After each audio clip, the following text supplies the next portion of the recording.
Bien, buenas tardes. Muchas gracias a Guillermo Solana y a Laura Andrada, pero también, desde luego, a todo los diferentes departamentos y también a este maravilloso catálogo que tenemos como resultado de todo el proceso y de esta exposición, que verdaderamente pues es un ciclo importante que además, como decía Guillermo, ha ido a más en todos los sentidos, de producción, de espacio, etcétera, y que verdaderamente, desgraciadamente es una rareza dentro de nuestros museos. Cuando verdaderamente, en este programa efectivamente hay ese diálogo entre el arte contemporáneo y el arte histórico que siempre es tan interesante y yo diría, tan resultón. Y entonces me parece muy extraño, ¿no?, que los museos no profundicen en esta vía, trabajando con los artistas vivos, ¿no? Y su mirada, que siempre es muy importante, su conocimiento. Así que, por supuesto que muchísimas gracias a todos por asistir en este día de San Valentín. Felicidades a todos. Habrá gente que estará de acuerdo, en desacuerdo, etcétera. No nos podíamos, con esta exposición Love Me Fast, es que no podíamos reprimirnos el celebrar hoy la conversación que normalmente tenemos también con ocasión de este ciclo, que fuera en San Valentín, aunque también es un día un poco raro, ¿no? Está en el museo, aunque, como decía Laura antes, el día es muy largo todavía, ¿no? Queda mucho por celebrar o no celebrar en absoluto. Entonces vamos con esta conversación con Noemí Iglesias Barrios, artista asturiana, donde, ya en esta exposición Love Me Fast se recogen ahí una veintena de piezas que ella ha realizado en la última década. Entonces son ya como 10 años, más o menos, trabajando sobre este tema del amor romántico. Y creo que es como lo más inmediato preguntarte por qué elegiste este tema del amor romántico y por qué has perseverado durante toda una década. El tema este del amor romántico no sé si lo escogí yo o me escogió él. Y mira, me hacen muchas veces esa pregunta y nunca tengo una respuesta muy clara porque no soy capaz como de identificar un momento, de decir, aquí fue donde empecé a trabajar así por algo que me hubiese pasado, sino que siempre desde pequeña tenía como una manera muy idealizada o muy fantasiosa de amar, ¿no?, o de enamorarme. Y no me di cuenta hasta que fui como un poco más adolescente y me fue repercutiendo de manera negativa en mi vida, ¿no? Entonces, creo que es algo que siempre me acompañó y creo que como a mí, a muchas personas, porque al final tanto la cultura a través de las películas o de las canciones o los acuerdos sociales que se hacen de cómo se tiene que vivir el amor y las relaciones, creo que nos afectan y sobre todo nos afectan de manera desigual, ya que no es el mismo trato el que... no es lo mismo para nosotras, que se nos dibuja como de una manera casi como estas sufrientes, ¿no?, esperando siempre a que llegue esta persona que parece que te va a salvar de tu miserable vida, cuando en realidad cuando la realidad no tiene nada que ver con eso y solamente es algo que se va instaurando como a modo de creencia o de pensamiento y del que creo que tenemos que ser conscientes en algún momento para poder decir, bueno, esto realmente no es así y no tiene por qué ser así. En fin, esta visión, entonces partimos de una visión pesimista más bien del amor, ¿no?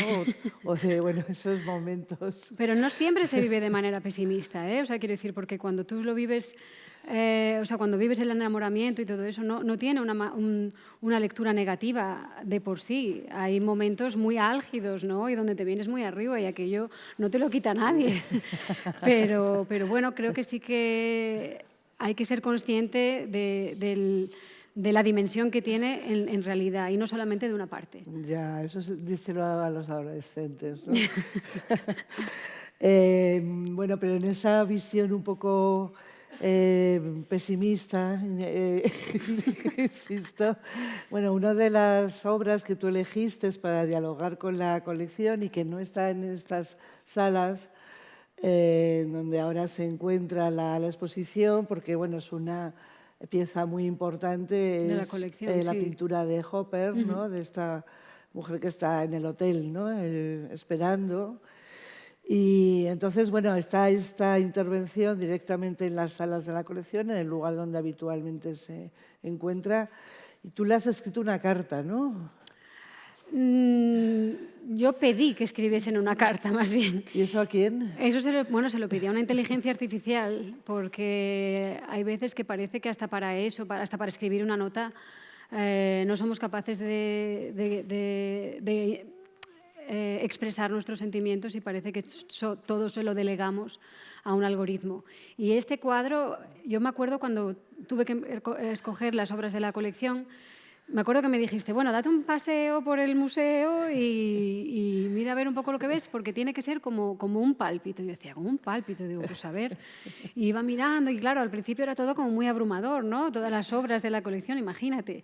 Y iba como con esa intención de decir, bueno, ¿qué obras pueden tratar un poco esta temática? O sí? Y cuando llegué a este cuadro del Hopper, la verdad que, bueno, el pálpito fue como, realmente fue así y sí que lo viví así porque me eché a llorar ahí en la sala del museo porque había vivido una situación muy parecida hacía escasas horas. Yo estaba en una habitación de hotel aquí en Madrid, me tenía que volver a Lisboa, tenía una hora, 2 horas para ver el museo y elegir.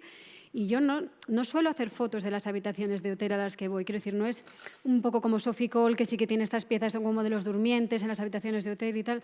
No, pero ese día, antes de venir al museo, cuando me estaba yendo del hotel, estaba a punto de cerrar la puerta y dije, voy a sacar una foto. Y entonces abrí otra vez y saqué la foto, y saqué 2 fotos y entonces me fui. Y cuando vine aquí al museo y vi el cuadro, me sentí muy identificada. Bueno, la foto que estáis ahí viendo es la foto del hotel en el que estaba. Y me parecía como, sí, como esa chica con esa actitud como un poco alicaída, ¿no? Con las maletas ya listas para irse a otro sitio y a la que a lo mejor la habían dejado de una manera un poco vulnerable en esa habitación de hotel. Entonces yo lo que hice fue pedirle a una inteligencia artificial y le dije, querida inteligencia artificial, porque hay que ser respetuosa también con las máquinas y cariñosa y educada. Le digo, querida inteligencia artificial, por favor, escribe una nota a una chica a la que acabo de dejar en una situación vulnerable, en una habitación de hotel, no más de 5 líneas. Y nada, me escribió esto rápidamente. Me dijo, hola, perdona por haberte dejado en una situación vulnerable en la habitación de hotel, pero tenía que solucionar mis sentimientos. Espero que podamos hablar cuando el tiempo sea el adecuado. Amor, chao. Digo yo, bueno, perfecto, como si me lo hubiesen escrito de verdad. Y así fue un poco como empezó el proyecto de hacer las conversaciones con la colección del museo. Ajá. Y bueno, luego, claro, vinieron otras. Esta pintura de Hopper se encontraría un poco a la mitad de una especie de recorrido histórico que al final resultó, digamos, de las pinturas que habías elegido, ¿no? Sí. Y que, bueno, empiezan un poco con la época del amor galante, la época rococó a mitad del siglo XVIII. Y bueno, ya en esta imagen también a la vez, bueno, podemos ver esta obra, ¿no?, con la que tú dialogas con el cuadro de Vouet, que bueno, son unas flores realizadas en porcelana y que son un poco el hilo conductor de toda la exposición. Tú utilizas otros medios como vídeo, fotografía, también escultura, y lo vamos a ir viendo todo, pero realmente la porcelana se encuentra de principio a fin, ¿no? en todo el recorrido, y realmente es una técnica, bueno, que sí que se está poniendo muy en auge en los últimos tiempos, el arte contemporáneo, la cerámica en general, pero también en concreto la porcelana, pero no deja de ser bueno, pues una técnica muy especial. Sí, a ver, es una técnica, quiero decir, la porcelana es muy caprichosa, ¿no? Por decirlo de alguna manera, porque es como un niño pequeño, tienes que estar siempre encima y ver, hay que tener muy en cuenta la humedad, el secado. Es un material que cuando está en el horno y sube a temperatura alta, de repente se vuelve blando otra vez y puede colapsar. Entonces, cada vez que piensas en hacer una pieza, tienes que tener en cuenta muchísimas reglas, técnicas, que si no las tienes en cuenta, cuando abres el horno, es que es todo para tirar. Porque o bien colapsó, o bien rompió, o bien explotó, porque yo tengo vistas explosiones, mías no. Pues ya te digo que yo aquí no explota nada con el tiempo que me lleva, pero yo tengo vistas explosiones y dices tú, bueno. No, entonces sí, y esta técnica yo la aprendí en China cuando estaba estudiando el máster de porcelana en Taiwán. Mi profesor me mandó a China durante 6 meses. Y allí fue donde vi que se podía hacer eso, flores de porcelana. Yo ni siquiera sabía que existía aquella técnica, pero lo vi, como que me maravilló y lo vi tan delicado y tan afín a lo que yo realmente quería expresar, que fue como un antes y un después, porque antes sí que trabajaba con otro tipo de escultura, un lenguaje como un poco más de la escuela vasca. Yo estudié Bellas Artes en Bilbao, pero claro, era muy difícil expresar, por decirlo de alguna manera, como temas emocionales con esculturas de madera y metal, ¿entiendes? O sea, al final el metal es el metal y es más frío, ¿no? Entonces, cuando encontré la porcelana, realmente sí que para mí fue un vehículo más fácil de poder expresar lo que quería. Claro, es una técnica súper fina, súper delicada, cuidadosa, lenta también, ¿no? Y que efectivamente contrasta completamente con el Love Me Fast, ¿no? Este amor rápido como la comida basura o la comida chatarra, como dicen en Latinoamérica. Sí. La comida rápida, ¿no? Sí, sí. El amor rápido, en fin, que nos causa también, sí, a veces tantas sorpresas, ¿no? De todo tipo. Sorpresas es la palabra, buenas y malas. Bueno, pues entonces, si te parece, sí, podemos seguir un poco con, bueno, esta Con la primera sala, ¿no? sí. Que ya nos hemos metido. Sí, aquí en la primera sala, bueno, los otros 2 cuadros que cogí, que son lo que decías un poco como del barroco, del rococó, a mí me encanta ese periodo. La hiperdecoración, o sea, esto que dicen de menos es más, no, menos es menos y más es más. Y si hay más flores, mejor, ¿sabes lo que te quiero decir? Y si hay un hueco y lo puedo tapar con una hoja, pues lo tapo con una hoja y 4 flores alrededor. Entonces, sí, aquí es la hiperdecoración, el horror vacui, el poder hacer eso como realmente piezas kitsch, ¿no? Por ponerlo un poco más, por contemporaneizar un poco el rococó.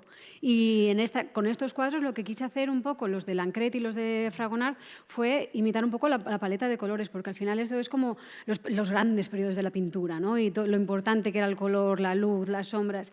Entonces, digo, pues a ver cómo se puede traducir esto a un lenguaje más escultórico y de la porcelana. Yo me tiré un montón de tiempo haciendo colores, también te digo.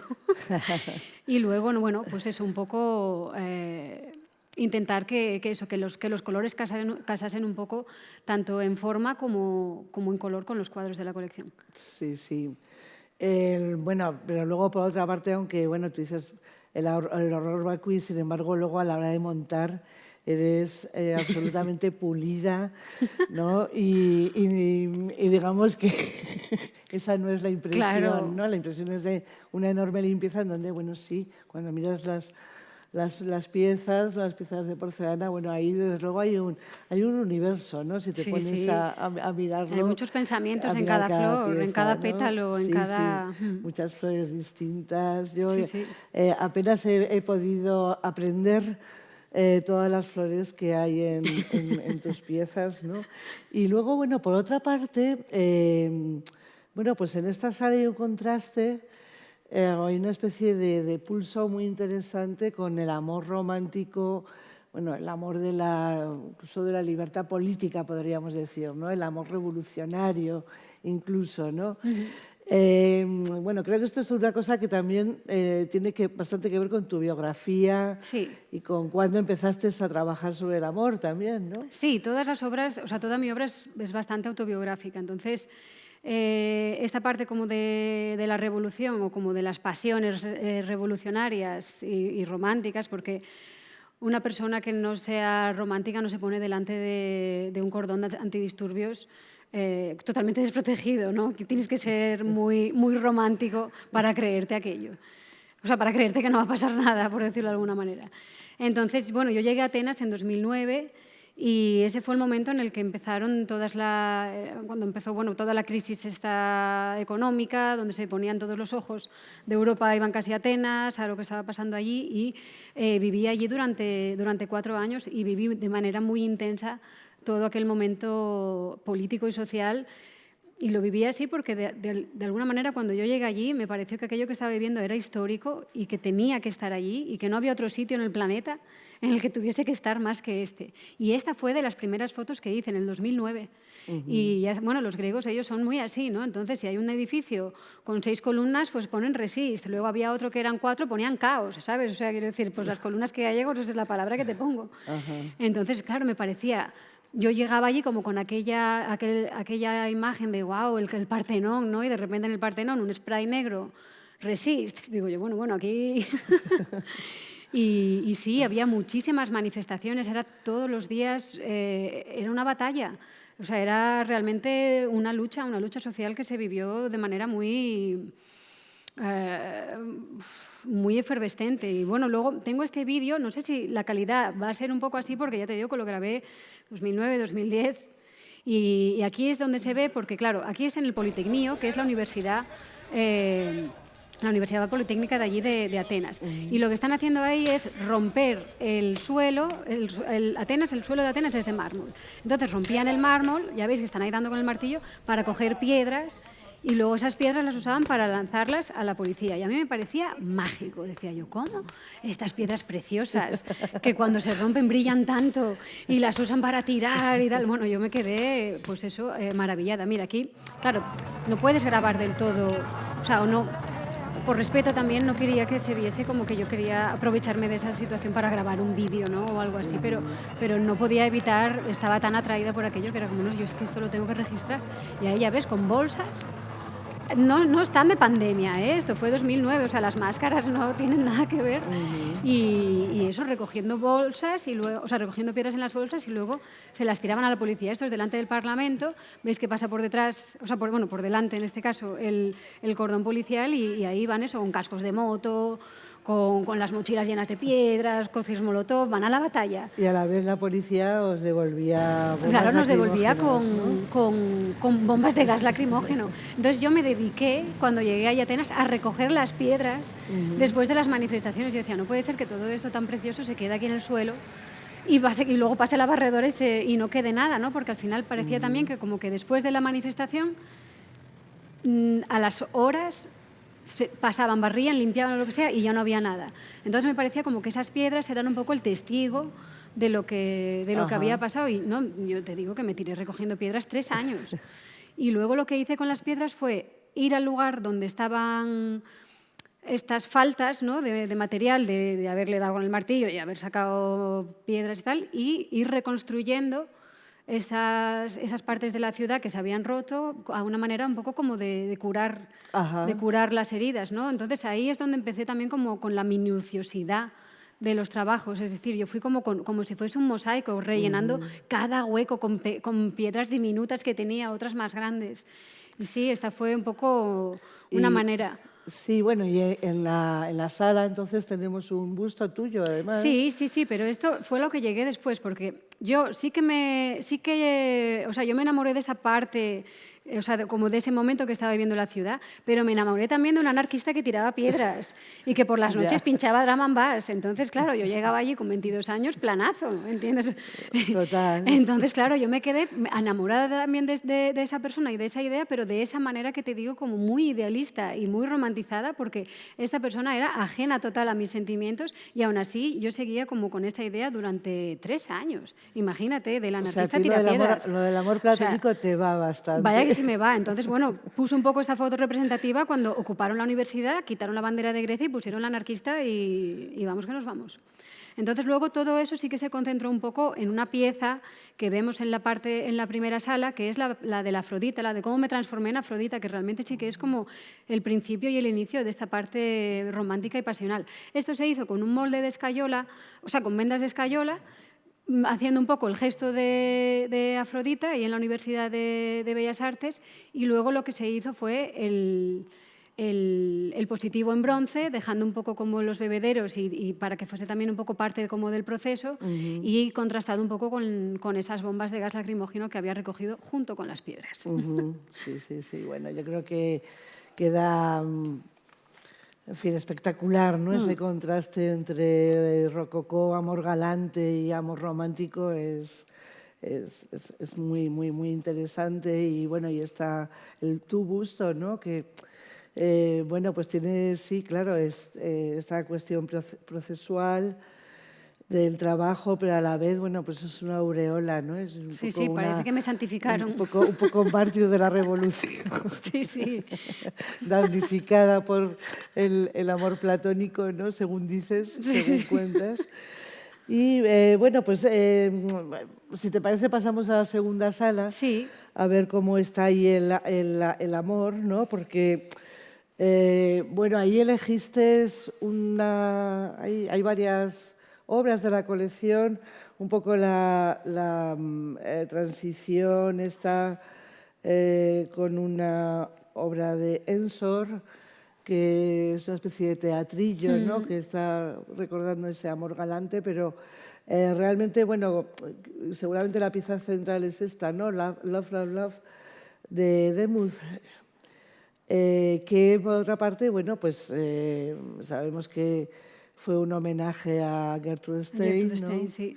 Y entonces se introduce, bueno, pues no solamente, digamos, hay un paso en el tiempo hacia las vanguardias, sino también que se introduce un tema lingüístico que también está muy presente en tu trabajo, ¿no? Sí, sí, el tema este del lenguaje, del símbolo, de los mensajes, también un poco, otra vez un poco el refrán, ¿no? De una imagen vale más que 1000 palabras, pues a veces no, una palabra está muy clara y la palabra significa lo que significa, aunque cada uno la lea de la manera que sea, pero los mensajes suelen estar muy claros y a mí me gusta bastante como esa parte tan directa, ¿no? Por ejemplo, en obras de otras artistas tipo Barbara Kruger o Tracy Emin, ¿no?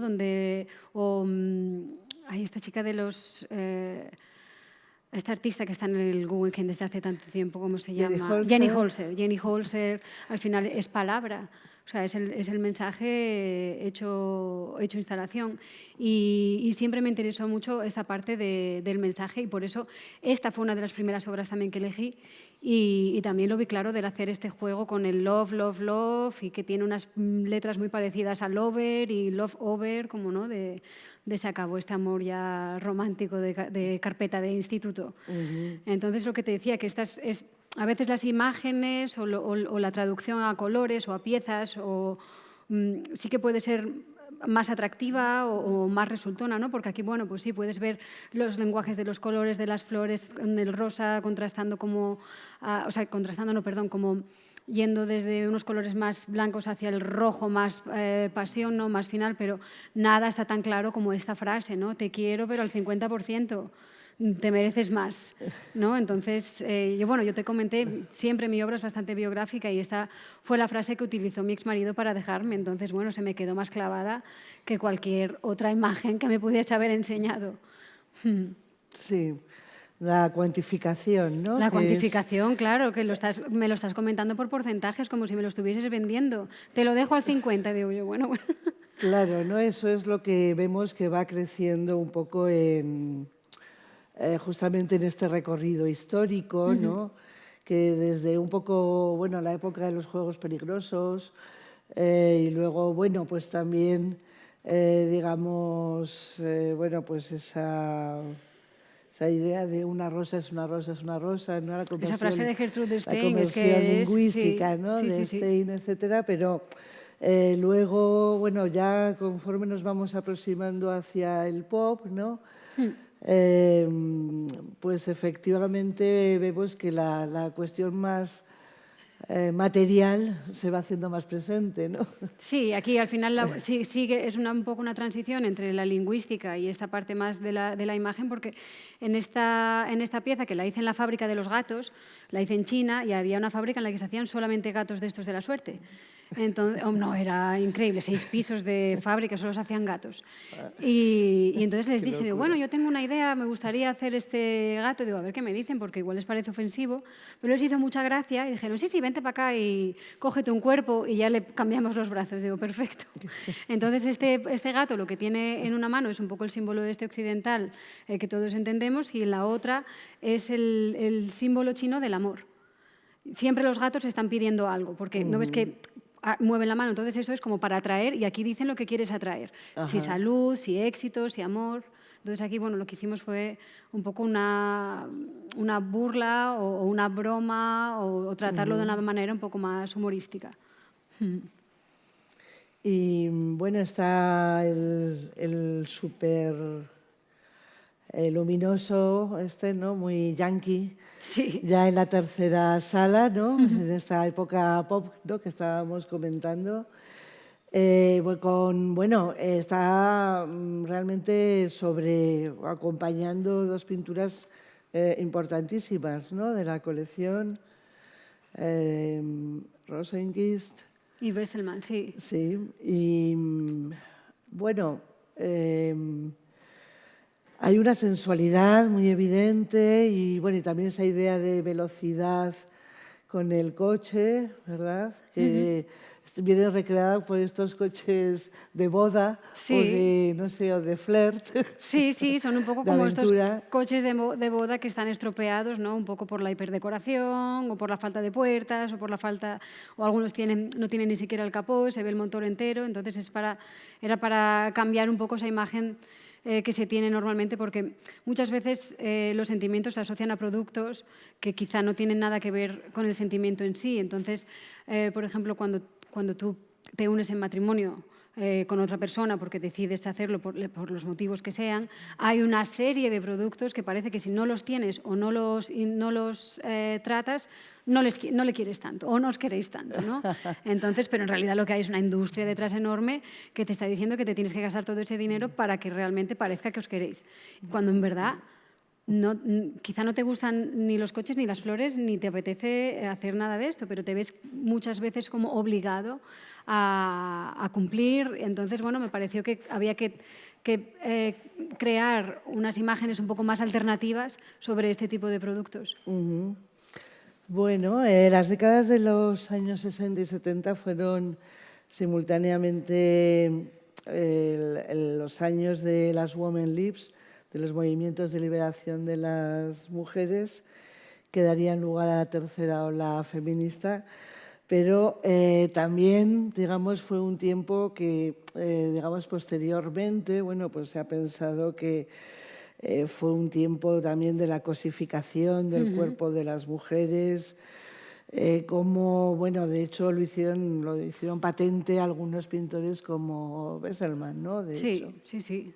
El cuadro es, vamos, o sea, quiero decir, este también no podía estar más claro que esto. Pero bueno, de esta época también, por ejemplo, a mí me gusta destacar que dentro de la ola feminista fue cuando empezaron también un poco las performances, ¿no? Las performances hechas por mujeres. Y ahí es donde creo que realmente nosotras fuimos dueñas de nuestro cuerpo y donde realmente utilizamos el cuerpo como una herramienta para crear obras y para crear conocimiento. Entonces, dentro de esta sala, que está como tan sexualizada, ¿no? Por estas dos pinturas de Rosenquist y de Besselman, ¿no? Como tan pop, me pareció que era necesario precisamente ahí meter esta parte de la acción. Esta, por ejemplo, que es una acción mucho más pausada, mucho más nostálgica, ¿no? Con este me quiere, no me quiere, donde se van partiendo las margaritas de porcelana. Sí, bueno, que han visto la exposición y han visto que está el vídeo y al lado está la propia pieza física de las margaritas destrozadas. Y bueno, me pareció muy interesante cuando me contaste que grabaste el vídeo con las margaritas secas, pero todavía sin cocer, porque si Sí, no... si no es imposible partir. Son imposibles Sí, porque partir. a ver, la porcelana es un material pétreo. O sea, tú cuando cueces porcelana, que cueces a 1280, de ahí hacia arriba, cuando sale, aquello está más duro que una piedra. O sea, quiero decir, tú si quieres rayar porcelana o tal, tienes que utilizar disco de diamante, no hay otra cosa que lo vaya a rayar. Por eso también es impermeable, bueno, tiene muchas propiedades y aquí, claro, no, porque si, no, hubiese sido imposible partir todo aquello o me hubiese dejado los dedos llenos de sangre y tampoco era necesaria. También me contaste que lo hiciste 2 veces. 2 veces, sí, porque la primera vez no me gustó el vídeo y entonces digo, no, esto lo tengo que volver a hacer, otra vez a hacer margaritas. Y sí, no, hice muchísimas. Y las 2 veces me salió que no. Y digo yo, pues ya está, más claro, ya una tercera no lo voy a hacer. Bueno, y ya llegamos a la última sala, ¿no? Creo que tenemos por ahí también imágenes que realmente, bueno, tienen un aspecto casi funerario. Sí. La sala oscura. Para empezar, hay una barra de peligro que nos avisa en el umbral de la entrada misma, ¿no? Y ahí, bueno, pues hay varias piezas muy interesantes. Hay un iPad en donde se están un poco, bueno, sería el amor en la actualidad y por lo tanto el amor en la época de Tinder, Sí, ¿no? De las sí, redes sí. sociales y de Tinder. Entonces tenemos un iPad con, bueno, diferentes perfiles, ¿no? Y resultados de esas Sí, como las relaciones, historias ¿no? verdaderas, ¿no? Que hay, las historias verdaderas, porque, a ver, las aplicaciones de citas cuando entras y así siempre te suelen mostrar eso, como, bueno, conocí al amor de mi vida, llevamos tanto tiempo juntos, nunca pensé que podía conocer a alguien así. Y esto, o sea, todas las historias suelen ir un poco como en esta línea. Y no, yo con esto no quiero decir que esa línea no exista. Existe, pero no es la única que existe. Existe también otra línea de estafas, de mentiras, de ansiedades, entonces, bueno, me pareció como que había que también enseñar estas otras historias que son tan reales como la del éxito. Y aquí lo que hice un poco con este mapa, que es un grabado que está hecho en cristal, fue resumir y sintetizar cómo las aplicaciones de citas utilizan nuestra información íntima, la convierten en un producto y se la venden a otras compañías que sean afines, tipo otras aplicaciones de citas, y también cómo esto afecta a los usuarios dentro de... A los afecta me refiero como de manera psicológica, ¿no? Entonces, bueno, la manera de distribuir la información fue utilizando el símbolo chino de la doble felicidad, que si os fijáis en la parte de arriba hay como unos rectángulos y abajo hay 4 círculos, pero que simbolizan 2 personas cogidas del brazo o abrazándose y el símbolo completo simboliza eso, 2 personas bajo el mismo techo. Y es un símbolo que se utiliza también pues, cuando 2 personas empiezan una vida en común y así, y es un símbolo que me pareció bastante atractivo y que me podía generar, o sea, que me daría como bastante juego a la hora de poder distribuir toda aquella información que tenía que distribuir, porque, ya te digo, el mapa se divide en 4 conceptos, que son privacidad, invasión, especial y sensible, y en base a esos 4 conceptos se va viendo cómo las aplicaciones utilizan, o sea, cómo esas aplicaciones, porque claro, para hacer un perfil de ti no es un perfil inventado 100%, es un perfil que se hace a través del uso que tú tienes del teléfono y de la información que tú das voluntariamente, es decir, cada vez que entras en una página o cada vez que metes los datos de la tarjeta o tu fecha de cumpleaños o le das a un anuncio, ahí ya se va creando un perfil de quién eres. Eso se le vende a otras aplicaciones de citas. Estas son todas las aplicaciones de citas que había en 2021. Ahora habrá más, igual habría que hacer como tres discos de estos.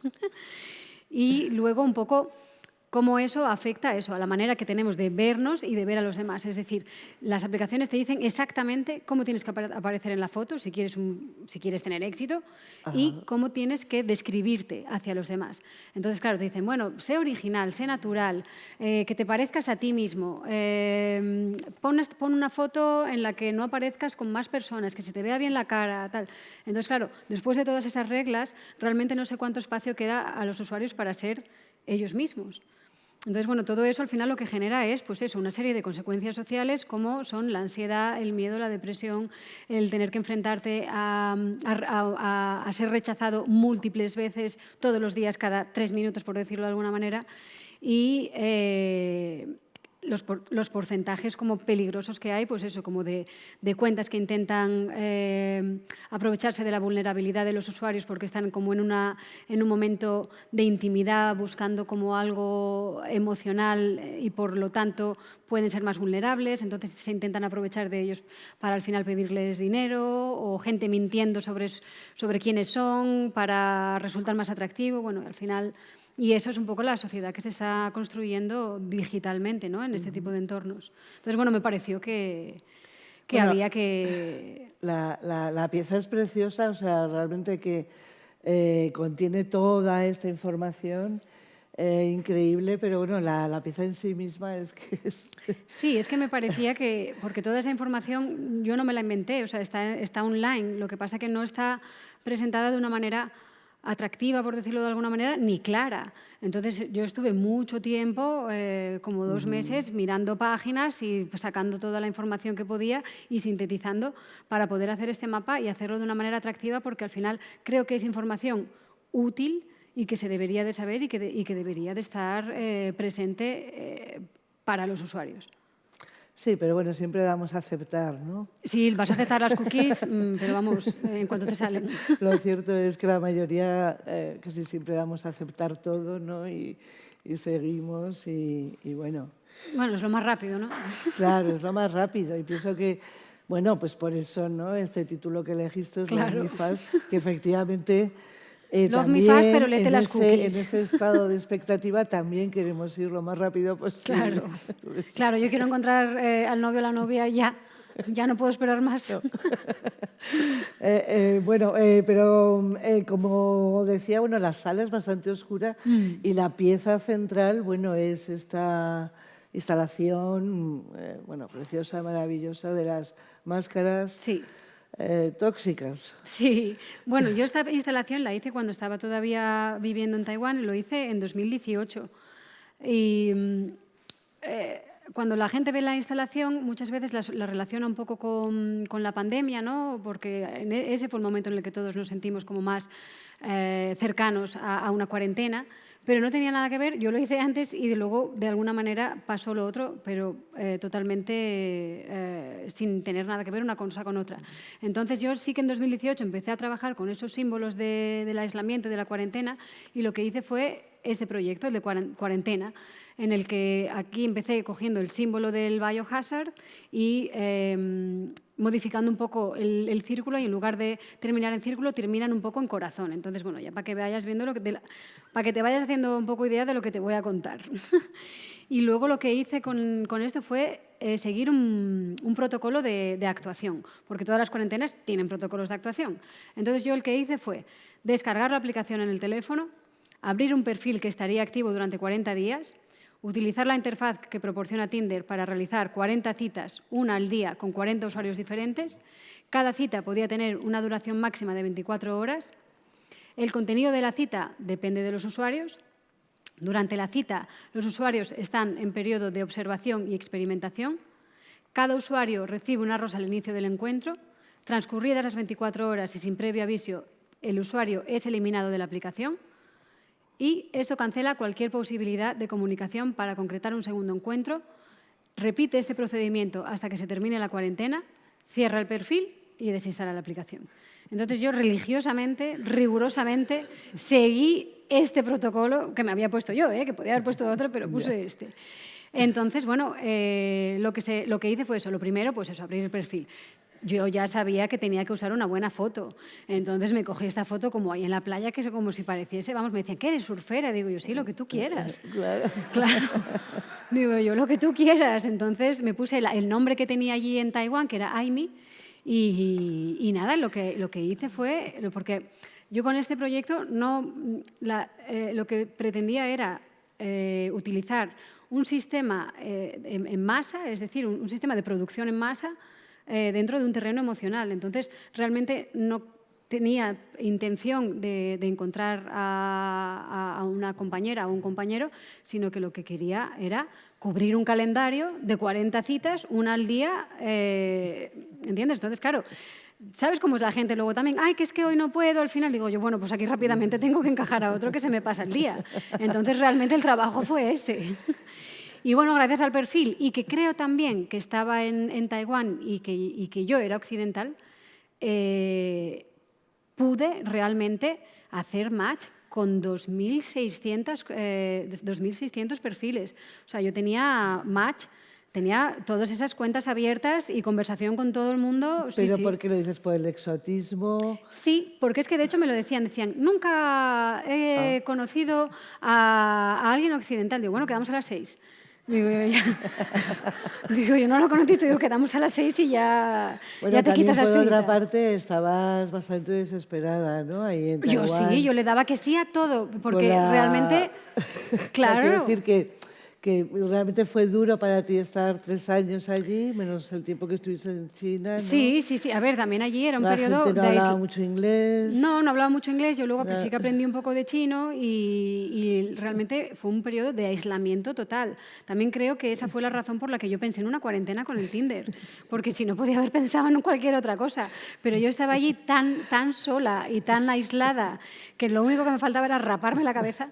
Que claro, yo creo que fue un poco eso lo que propició que se juntase eso, el yo querer hacer algo el hacer un experimento romántico, utilizar las nuevas tecnologías y darle un contexto que en este caso, por lo que yo estaba viviendo, fue eso, de aislamiento, de cuarentena.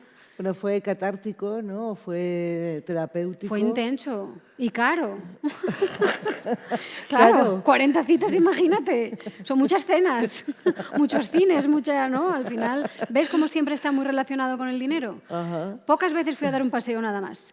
O algo así. Siempre había como que, bueno, vamos a tomar algo, bueno, vamos a, ¿no? Parece que el amor o las relaciones emocionales siempre están relacionadas a alguna actividad que conlleve algo económico. Ajá. Bueno. ¿Y cuál fue el resultado? O sea, ¿cuál fue el resultado?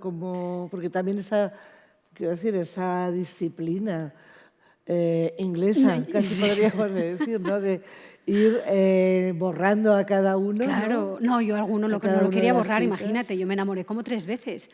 Claro, porque estás allí, no es que estés para eso, pero es relativamente fácil porque estás expuesto precisamente a eso. Todos vamos un poco expuestos a eso. Entonces, sí que me acuerdo una vez bueno, creo que era el número 22 y yo pensaba, no sé, era como, él tenía la sensación de que me conocía, ¿sabes? Como de esto, de otras vidas. Y yo pensaba lo mismo, digo yo, sí, yo también te conozco de otra vida. Y con todo el dolor de mi corazón, porque claro, yo podía tenerle activo desde que hacía la cita 24 horas. Y entonces me acuerdo que ya estaba en la siguiente cita al día siguiente, ahí en un restaurante comiéndome unos espaguetis, y decía yo, bueno, tengo que ir al servicio. Y fui al servicio y allí rápidamente a este sí le dije, digo, lo siento mucho, te tengo que eliminar. Y le eliminé. Y me volví a la mesa. ¿Y luego no lo recuperaste una vez hecho el trabajito? No. Pues no lo recuperé.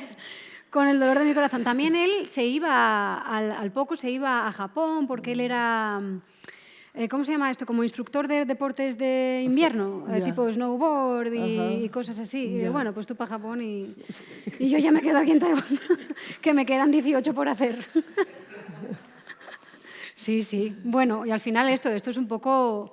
Este era un poco el resultado que se conseguía con eso, ¿no? Quiero decir, una cantidad de personas, o sea, quiero decir, pero como veía personas como el que ve camisetas de una tienda en rebajas, ¿sabes lo que te quiero decir? Y era ya como, bueno, ¿qué más me da este que otro, o esta camiseta azul si la puedo tener en verde y en amarillo y en rosa en 3 minutos? Sí, sí. Entonces, esa es la sensación que se tiene con este tipo de aplicaciones, usándola así. Yo la usé así también porque lo permite. Si yo no la pudiese usar, si la aplicación no te permitiese hacer eso... Ya.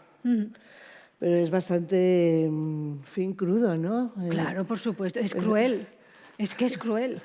Es cruel, por eso también hice como esta instalación luego con estas rosas negras y ya fui recreando como esta parte medio funeraria, medio de aislamiento, medio de peligro y sí, haciendo luego siempre con las rosas muy presentes porque era para mí la rosa siempre fue como un símbolo del consumismo romántico, pero también era una manera como de ir contando. Yo al darles una rosa era como, bueno, venga, el 1, el 2, el 3, el 4, entonces de esa manera...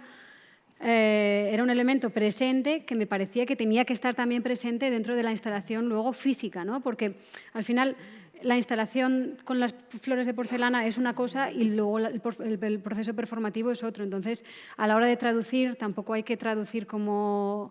No sé, me parecía que quizá como no quería utilizar fotos de los usuarios, no quería utilizar como solamente la historia. Entonces, bueno, lo que hice fue esto, la instalación un poco con las máscaras de gas, que tienen todo ese trabajo de las flores de porcelana en la parte de los respiraderos. Como las flores están hechas a mano, aunque todas las máscaras hayan salido del mismo molde y sean las mismas, son únicas porque cada flor, o sea, cada máscara es diferente de la otra. Y luego también el proceso que utilicé para cocer fue con carbón. Entonces, todos los colores que tienen esas máscaras, con el negro, los grises, los naranjas, no están pintadas posteriormente, sino que es la combustión de la pieza de porcelana dentro de una caja refractaria con carbón la que le da ese tono, porque las cenizas cuando están a 1260 grados cristalizan y eso fue lo que fue impregnando las piezas de... Bueno, pues eso, de estos colores y lo que le fue dando también así un poco de ritmo e interés a la instalación completa. Bueno, la instalación es perfecta y bueno, me llama también la atención la que dices tú del carbón, ¿no? Que al final tú que eres una artista tan cosmopolita, ¿no? Durante este último año que hemos estado preparando la exposición, Noemí ha estado en Lisboa, luego estuvo en una ciudad de Bélgica. En Atenas otra vez. Luego estuvo en Atenas, es decir, ¿no? Siempre, bueno, en diferentes residencias, etcétera, pero luego vuelves, o sea, hay una cosa, ¿no? De ahí que vuelves a Asturias, pues a la me cuenca decías, minera. esto está hecho con carbón, y luego también estas mesas y estas lámparas finísimas, te las hicieron también ahí al lado de En tu Asturias, sí, en pueblo. Ribadesella, sí, sí. Sí, ¿no? Y entonces tú al final te fías mucho más de tu gente. Sí, pues sí, Para mira, resolver. la vidriera del cuadro de Demuth, que la hice en una fábrica de Alemania que era específica para instalaciones de cristal y la comunicación fue muy difícil. No porque no, quiero decir, hablábamos en inglés, no por el idioma, sino culturalmente, digo yo, esto está siendo muy complicado, me arreglo mejor con los de Ribadesella. Pero bueno, como digo, al final es bueno, pues un dictamen también bastante duro, ¿no? Bueno, pues el amor actualmente es tóxico. Aunque, bueno, digamos que hablando sobre el tema, bueno, pues tú más bien has querido rehuir o no querías que realmente este trabajo al final se pudiera relacionar con la violencia de género y mucho menos con los femicidios, etcétera. A pesar de que, bueno, hemos hablado de lecturas compartidas, como podría ser Tamara Tenenbaum, ¿no? Que efectivamente dice que las mujeres y los hombres, o las chicas y los chicos, bueno, pues tenemos o tienen una relación distinta con Tinder, que las mujeres siempre nos implicamos más, para ellos es más como era tu cuarentena. Sí, como pasarse un juego, como si juegas al Candy Crush. O sea, vas mirando un poco los perfiles como si tiras unas bolas de colores, o sea... Y bueno, y efectivamente, bueno, pues también esas historias reales negativas, ¿no? Que bueno, a veces terminan en la comisaría, ¿no? Sí, Con sí. denuncias directamente, y es decir, que es un juego que al final te puede llevar a situaciones muy, muy dramáticas, ¿no? Entonces, bueno, ¿cómo ves tú esto? Bueno, yo lo que comentabas de por qué no quería como que la obra se relacionase con los feminicidios es por lo que te comentaba, que mi obra siempre es muy autobiográfica y yo afortunadamente nunca tuve que enfrentarme a algo así. Entonces, no podría hablar de algo o no podría trabajar con algo de lo que no sé. O sea, quiero decir, puedo saber, pero por experiencias externas. Entonces, es que no me atrevo.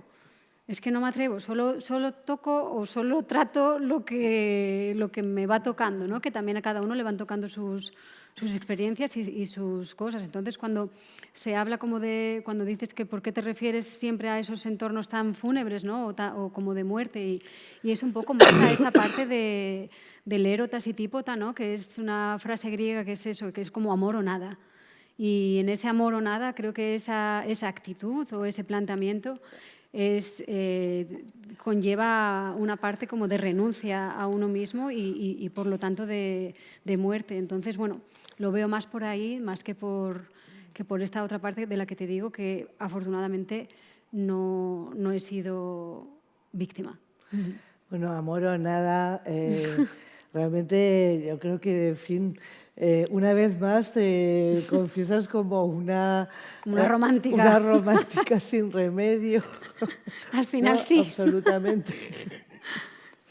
Bueno, pues nada, hasta aquí llegan nuestra conversación. No sé si alguien, en fin, quiere comentar algo. Bueno, sobre todo, imagino que conversar con Noemi. Bueno, que decir que me gustó mucho la exposición y el tema escogido me resultó muy interesante.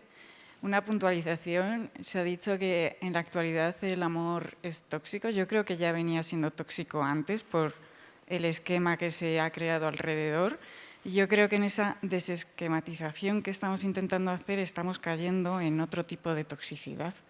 Pero bueno, creo que al final el trabajo es un poco, pues, ver qué camino nos hace felices a cada uno y con qué reglas y ponerlo en marcha. Quería preguntarte sobre los primeros cuadros que hablabas del rococó y así, ¿cómo se relaciona en esos cuadros? O sea, si veo el cuadro, veo las flores, por ejemplo, hay en uno que aparecía como un manto azul, las flores eran azules, o sea, si entiendo la sintonía de color, puedo entender el empleo de las flores como que se usa pues eso, como regalo en el amor o incluso lo rápido que se pueden marchitar, como el amor actual, ¿no? Pero, ¿qué relación tiene? O sea, cuando habéis hablado, habéis dicho la palabra diálogo. ¿Qué diálogo se establece realmente aquí, entre tu obra y el cuadro? Esto es Europa. A ver, espera. A Noemí, bueno, más allá de, digamos, bueno, pues todo el juego.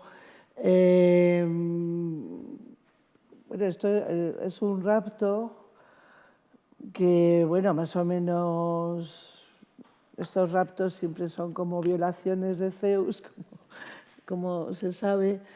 Pero, bueno, pues en este caso, ¿no? Pues está como, en el cuadro de Bue está contado de una manera bastante humorística, con el asno o la vaca está relamiéndose, ¿no? Que es bastante gracioso, ¿no?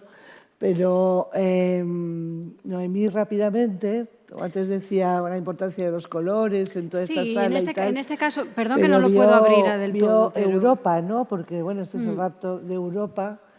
Entonces, rápidamente vio Europa y de ahí también que lo relacionara con cómo se portó Europa con Grecia en la crisis financiera, ¿no? sí, sí, sí. Y refiriéndose también un poco más al mito, ella o sea, en el mito se dice que ella está, hay una parte como muy bucólica, muy infantil, muy inocente, en la que ella está recogiendo flores con sus compañeras, con sus amigas, y entonces es en ese momento como de inocencia en el que Zeus llega y ella va a colocarle flores en la cabeza de él, y ese es el momento en el que él se aprovecha y entonces la rapta. Entonces, bueno, me pareció como que sería pertinente, pues eso, como captar ese momento en el que ella estaba como recogiendo flores de manera tan naif para, sin saber un poco lo que le venía. Y lo que hice con, por ejemplo, la elección de colores y así, era una manera un poco como de actualizar ese mito y hacer un poco referencia, pues eso, la bandera de Europa con el azul oscuro y las partes así un poco de los pétalos en amarillo. Vale, muchas gracias. De nada. Yo viendo el trabajo me entra la curiosidad de si tienes algún código como personal con los tipos de flores. Si para ti hay como una representación icónica de esta flor simboliza o son casuales. Sí, no son casuales. Suelo utilizar peonías porque en parte la peonía fue la primera que aprendí a hacer, pero utilizo peonías porque en la cultura asiática, cuando las familias quieren como anunciar que dentro de la casa hay una persona adolescente que busca pareja, ponen peonías en la puerta de la casa, o sea, por fuera. En la puerta o en el dintel o tal, pero bueno, hay como ese símbolo para decir que dentro hay una persona disponible, por decirlo, que ya ves, pero sí, se utilizan para eso. Luego utilizo crisantemos porque son un poco se relacionan también con la muerte, ¿no? O sea, al final los crisantemos son los que se utilizan normalmente cuando es el momento de los difuntos, tal, porque es una flor, porque florece en ese momento, pero nosotros culturalmente siempre la asociamos a la muerte y por eso esta parte como del amor y la muerte. Y luego utilizo rosas, por lo que comentaba de la simbología que tienen asociada al consumismo romántico. Y después utilizo también margaritas por esta cosa de lo del me quiere, no me quiere. Y utilizo también claveles por la parte esta del amor y de la revolución. Al final el clavel, por ejemplo, es una flor que llegó a España por amor, ¿no? Por decirlo de alguna manera, porque no era una flor de aquí, aunque luego nos la hayamos hecho muy flamenca nosotros, pero en realidad era una flor que venía de Persia y no me acuerdo bien el rey que fue, que se lo llevó como un regalo a su mujer, a la reina, y a ella le gustó tanto que entonces el rey mandó plantar aquella flor en los jardines y así fue como nosotros empezamos a utilizar o como llegó un poco el clavel a España. Y luego en la Revolución de Portugal, por ejemplo, la Revolución de los claveles y todo eso es una flor que se ha utilizado pues eso, tanto de manera romántica como de manera revolucionaria. Gracias. Y no uso más, de momento. Bueno, lo primero, muchas gracias, Noemí, porque para mí ha sido súper inspirador la charla, específicamente en el Día de San Valentín, escuchar este aspecto más serio, digamos, de este día. Y mi pregunta es cómo pasas de tus estudios cerámicos a estar en el Thyssen haciendo instalaciones y estar tu trabajo rodeado con, no sé, cuadros de Monet o de Hopper. ¿Qué camino has seguido para llegar ahí? Y también si tienes algún consejo para ceramistas en formación como yo, para conseguir llegar a tener una carrera así, que para mí me parece como increíble. Gracias. Pues creo que la clave es insistir. O sea, pero no insistir hacia afuera, sino desde dentro. Es decir, ser disciplinada, tener muy claro el trabajo que quieres desarrollar, cómo lo quieres desarrollar y hacer lo que sea para que eso pase. Es decir, yo esta pieza, la verdad que la hice en un estudio en Bélgica, tenía el horno al lado y todo muy bien. Esta la hice en un salón, porque la hice en Atenas, que tenía que ir por un proyecto de la universidad y tal, y alquilé un apartamento y lo hice en el salón de la casa. Estas tres, y luego para cocer tuve que cruzar una carretera general sin pasos de peatones ni nada, en Grecia, que se conduce como te puedes imaginar que se conduce, coches para aquí y para allí, y yo con una tabla así, con estas flores, sin cocer, y di 7 viajes, desde el salón de la casa hasta el horno, con un miedo, con un esto, pero por eso te digo, es un compromiso, ya no con la obra de arte, es un compromiso, es vital, o sea, es eso o nada. Y desde mi experiencia, aún así puede que no salga, pero si no, no sale. Entonces es eso, es como, sí, ya te digo, en el salón de casa, pues en el salón de casa. Gracias. Bueno, pues entonces sí, podemos cerrar. Muchísimas gracias de nuevo por Sí, gracias. acompañarnos.